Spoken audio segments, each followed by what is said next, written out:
of course, once more, good luck to both of those teams. Thank you very much. And, of course, also to all the others. And we're now going to take a look at Shuffle Night, and afterwards we should be back with that game.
Alrighty guys, welcome back. And we did have a fantastic little bit of a viewing of Goat Simulator earlier.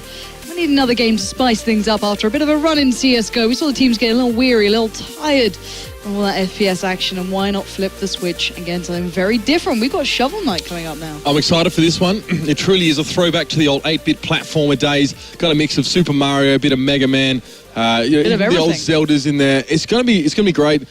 It's cool because it has a lot of the old elements that made those games fun, with a few new ones as well. So it's going to be interesting to see how this one works out. But probably should let's have a little bit of an update of where these teams are at so far. Let's see how things are shaping up on the scoreboard. And Team France still out in front. It was a solid really performance. Picking it up. They've been kind of a little quiet. They haven't been the most kind of obvious to be backing, but when the little bit of the other games come in, the dash of flavor, they certainly step up to the plate. After that, you got Poland and Germany very close by. Poland not far off from catching France either. Then Italy, the UK, the Nordic, and then the Spanish. But there's a lot of games yet to come, a lot of points to be won, and there could be a change on that scoreboard. So don't think it's over just yet. We still have to kind of have a look to see who's been preparing in which game. And, well, I know a lot of these teams actually really quite like this one. I see it on their YouTube channels. I've seen them streaming it. So I know a couple of these teams will be versed in how to play Shovel Knight. I'm a little new myself, so you're going to have to bear with me on this one. But I believe it's almost like a speed run is how we're going to look at this. Yeah, that's right. So the way that we're going to run Shovel Knight, I believe it's when you beat the second boss. So it's after the village. After you first discover the village, you can travel to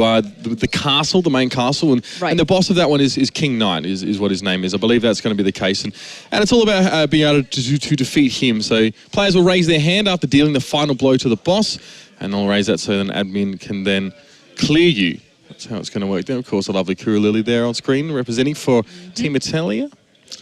Yeah, so that's where it's going to work. 2 rounds with 1 player per team, so they're choosing their best players here. The points are important here as well. There is a tiebreaker scenario if that is ever required.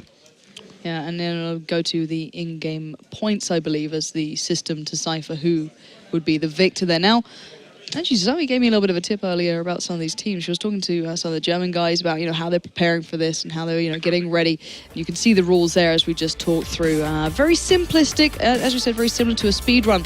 And now the element of the 2 levels. Now, this is where some teams may differ from others. We heard very quietly that maybe the German team is going to take their time on the first level, try and get to a point where they can increase the Shovel Knight's power to a certain element, and then go for the speed run in level 2 properly. So take the time on the first, speed up for the second. And then there's a reason for that as well, because the more gems you can gain and accrue, the more you can spend them later at the village, because between the first 2 levels there is that village. You can go there, you can visit, and you can go to the item shop, which is actually in the basement of one of the buildings. And once they do that, they can get themselves even something like the flare wand, which you actually find in the castle in level 2, where you open up this really nice chest and the guy jumps out. It's like, I found this wand in this chest. Do you want to buy it off me for 1,500 money, I guess, points or whatever it is in that game. So you can, things like that can really help you. Obviously, using magic or spells like that, it's not limitless. You do sort of have magic power that you need to sort of pick up from fallen mobs. So it's pretty straightforward, and it makes sense. Get enough money, because the problem is if you run far too quickly, you find that once you get to the second level, especially that second boss, it's tough. Yeah, and that's, I think, where we're going to see the difference between teams who maybe know this game a little more than others, who've kind of put in a little bit more work, but it may affect some, it may not. We may see someone just so far better versed in this, so far better versed even, that it could negate the difference. And look at Zoe, she's like watching in the background, she's like, let me see who's playing well here. Because I know this, as Toby said, this is quite her type of game. She enjoys this style of game. And as you said, it's a very good throwback style game. So if you're a fan of those kind of, back in the days, old school 8-bit style games, this is one for you. Yeah, and it's going to have, there's a few things, there are pits that you fall down. If you fall down that pit, you will die. It's instant kill. You do have health in this game, so it's not like, I guess, your old Mario's where if you didn't have a mushroom, you would sort of die instantly on being hit. And that comes in really handy when you go up against the bosses who, the first one is going to be, I think he's called the Black Knight, and he has a shovel as well. And he has some interesting tricks there. So for me, when I played through, I found him quite tricky. I did eventually get the hang of it. Once you understand the jumping mechanics as well, and the fact that you can sort of jump up in the air and point your shovel down and sort of land on things like that, it'll be interesting to see the nuances of the strategy coming out here. Those that have run this a few times and know how Shovel Knight works will definitely be able to notice that straight away. Oh, certainly. And anyone who's not played this yet, it certainly has quite a list of accolades so far. Winning, IGN's Best of in 2014, the likes of the Best Platformer Game, and just even nominated for Best Overall Game, which is quite impressive. These are Game of the Year in 2014. Yeah, it really, really did well. Best Indie Game coming up from the Game Awards. So if this is even close to something you'd think you might enjoy, well worth having a look into. So if that's something that maybe appeals to you, you should pick this one up. I think it's fairly cheap, if I'm not mistaken. So for me, I think this is an enjoyable game. I haven't quite played through too much of it, but I certainly got a good taste of the enjoyment that you can get from this one. So I know some of these guys already have content on their YouTube channels of this, and they're very keen on it. So I think we might see some people really ahead of the pack on this one. Team Italy there on your screen. And also, even the music is really good. A lot of those 8-bit scores, everyone loves the nostalgia there. It was actually, there's 2 collaborations with the score or the conductor, I guess, whoever made the music for Mega Man as well is in this one. Wow. So it's cool. For those who like those little Easter eggs or really enjoy these games for what they were, whether you play